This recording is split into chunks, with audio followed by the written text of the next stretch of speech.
Halo guys, assalamualaikum. Ketemu lagi sama Mbak Deno. Lama banget nggak ketemu ya. Nggak tahu aku berapa bulan nggak ketemu. Mbak Deno mau lepas ini dulu. Mau lepas mukena sekalian nanti ini anu di kono guys.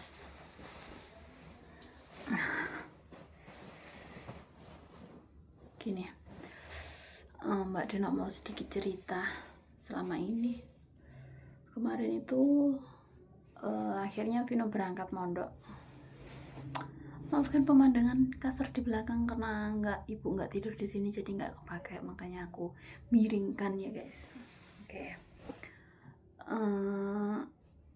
Jadi tuh kakak udah mondok itu udah kemarin bulan 7 itu tanggal 8 itu kakak berangkat. Kakak berangkat mondok dan tepat hari ini ya,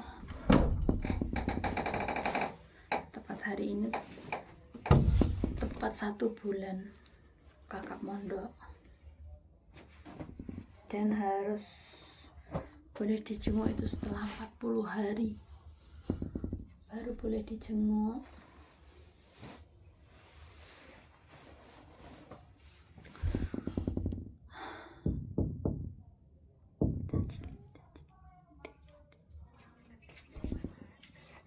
Dilirin HP ini, dilirin ya.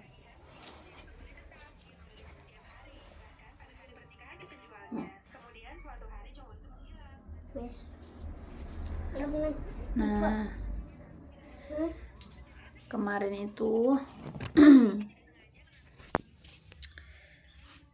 itu sampai mana tadi ceritanya guys? Enaknya tak dilihat di HP ini ki.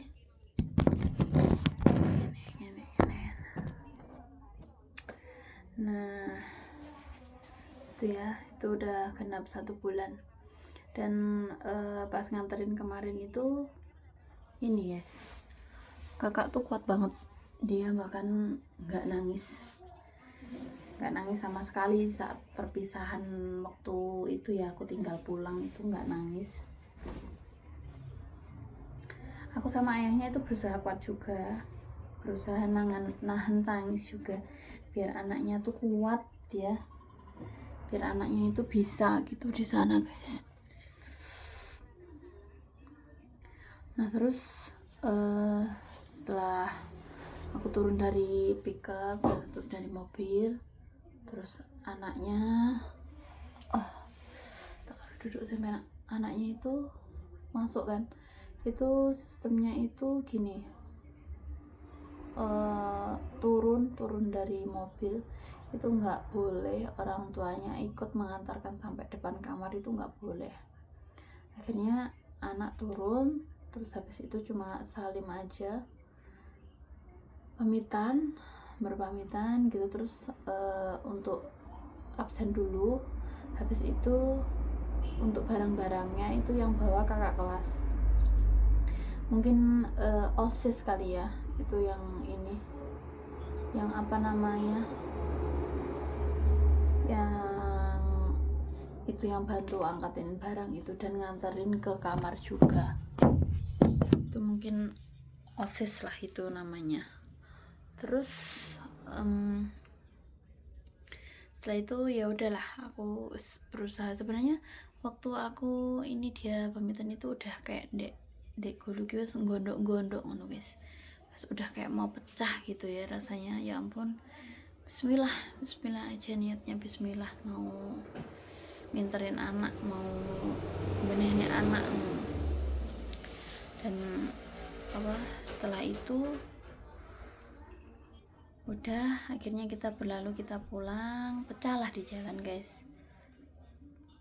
Aku, ayahnya juga nangis, adik di sana bahkan masih di sana juga udah nangis gitu ya. Terus nggak setiap hari itu dapat kabar dari pondok, dapat kabar aktivitas anaknya ngapain aja itu enggak. Mungkin seminggu cuman 1 atau 2 kali gitu. Terus itu aku sampai rumah itu sempet aku pikir kalau aku nggak jualan nanti aku malah pikiranku tuh nggak apa ya, nggak anteng, nggak tenang gitu. Akhirnya aku jualan beberapa hari, mungkin semingguan mungkin ya. Terus habis itu rewang lagi, rewang di 2 tempat 4 hari rewang. Akhirnya libur sampai sekarang tanggal 8 Agustus gitu. Jadi aku liburnya ini udah lama banget. Nanti pasti bersihin rompong masih ini itu, nggak tahu ini nanti masih buka lagi apa enggak, aku nggak tahu. Cuman kalau aku nggak buka rasanya kemarin bisa menghasilkan uang sendiri terus enggak gitu, rasanya kok ya Jan aneh gitu ya. Mau beli apa yang aku pengen tuh kayak apa sih, sebenarnya dikasih uang sama suamiku, cuma kayak kepuasan tersendiri gitu loh guys. Kalau kita menghasilkan uang terus kita bisa beli apapun yang kita mau pakai uang hasil keringat kita sendiri, tuh rasanya tuh kayak ada kepuasan tersendiri gitu kan ya. Nah segitu ceritanya Mbak Dena untuk kakak. Terus kemarin itu aku ini guys, kan di pondoknya itu nggak ada yang namanya pegang duit ya. Terus di sana tuh kayak dibikinin kartu gitu, entah kayak mungkin kayak ATM gitu.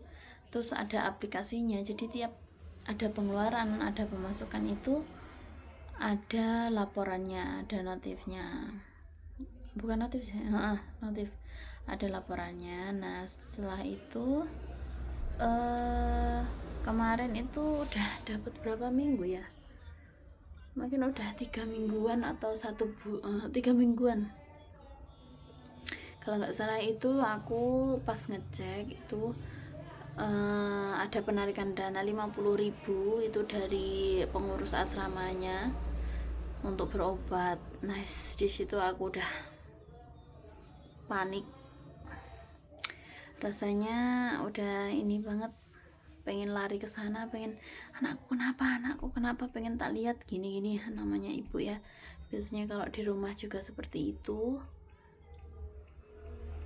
Ternyata anaknya diare, karena di sana itu banyak teman-temannya yang diare, mungkin karena di pondoknya itu kamar mandinya kan gantian ya, jadi mungkin nularnya dari situ atau dari apanya aku nggak tahu. Terus aku langsung konfirmasi ke pihak pengawas asramanya, dan setelah itu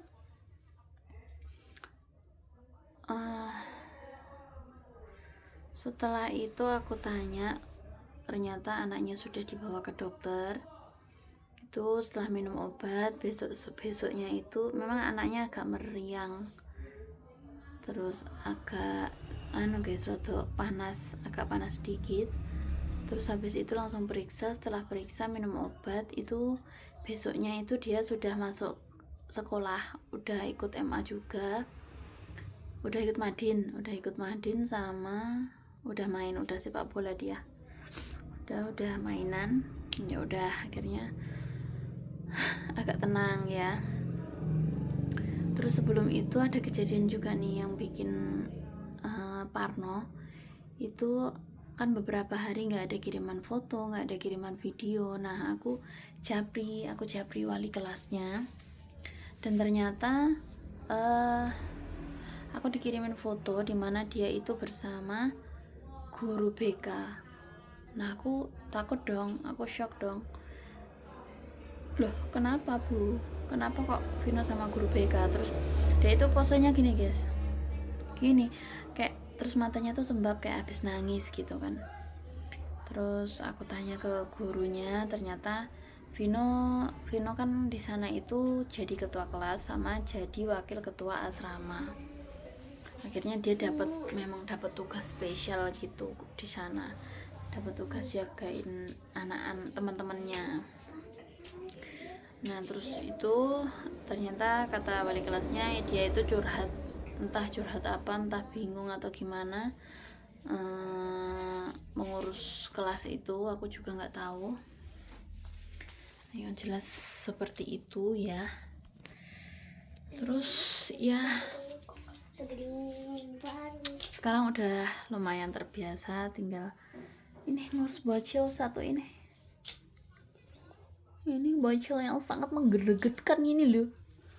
Nah begitu guys. Terus mungkin sambangannya sebenarnya 40 harinya itu tanggal 18 ya nanti, tapi nggak tahu juga, katanya kalau sambangan itu harinya Sabtu, terus belum ada konfirmasi dari pihak pondok juga. Ya udah, akhirnya kita ya menunggu kabar dari pondok.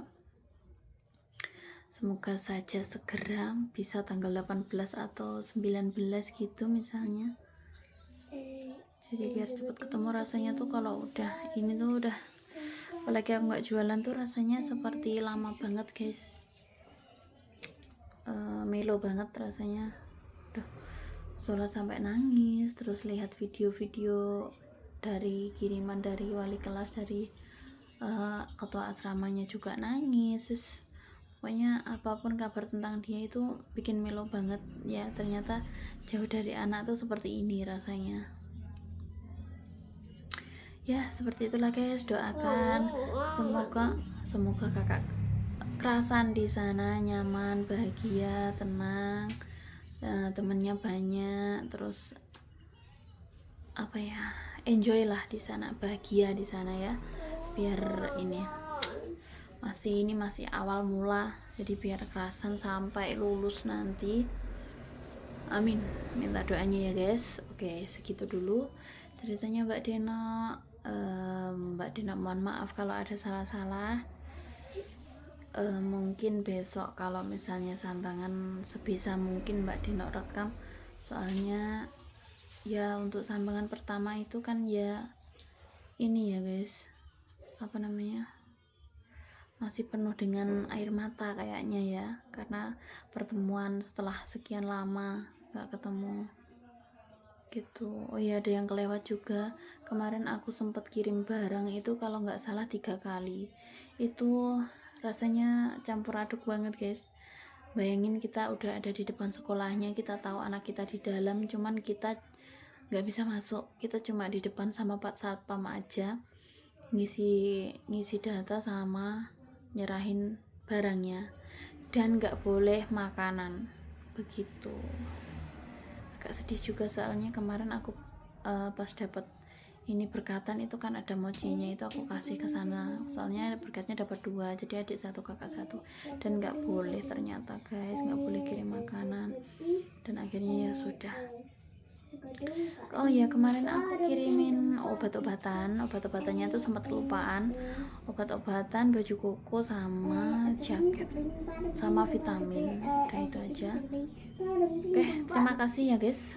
Sekian dulu vlognya Mbak Deno, ceritanya Mbak Deno tentang kakak yang udah berangkat mondok kemarin. Semoga doakan yang terbaik untuk anaknya Mbak Deno ya guys. Doakan Mbak Deno juga biar bisa tenang, bisa kuat ya untuk sampai hari H 40 harinya, terus 40 hari kita pisah, terus kita ke sana, kita sambangan. Oke? Terima kasih, sampai sini dulu pokoknya Mbak Deno ya guys. Maafkan kalau Mbak Deno cuma cerita, cuma di tempat sholat kayak gini, Mbak Deno nggak ngapa-ngapain, cuma ngomong doang. Mohon maaf. Sampai sini dulu ya guys. Sampai jumpa di lain waktu dan kesempatan. Wassalamualaikum, bye bye. Sehat selalu buat kalian semuanya.